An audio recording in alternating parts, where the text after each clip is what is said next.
அண்மையிலே கரூரில் நடந்த ஒரு சம்பவம், விலைமதிக்க முடியாத 41 உயிர்களை இழந்து துடித்துக் கொண்டிருக்கின்ற தருணத்திலே முதலமைச்சர் இரவோடு இரவாக அந்த கரூரிலே அந்த மரணம் ஏற்பட்டிருக்கின்றது.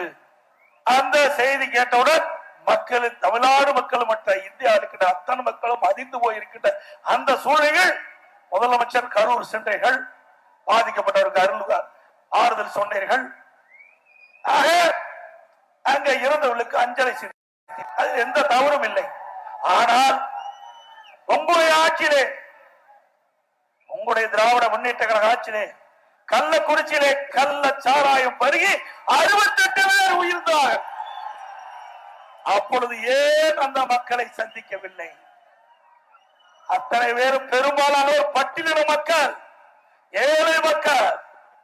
அந்த கள்ள சாராய் சாவிலே அதிகமாக இடம்பெற்றவர்கள் பட்டியலின மக்கள். அவர்களுக்கு சென்று ஆறுதல் கூறப்பட ஆறுதல் சொல்லவில்லை. அதோடு அந்த இறந்தவர்களுக்கு அஞ்சலி செலுத்தவில்லை.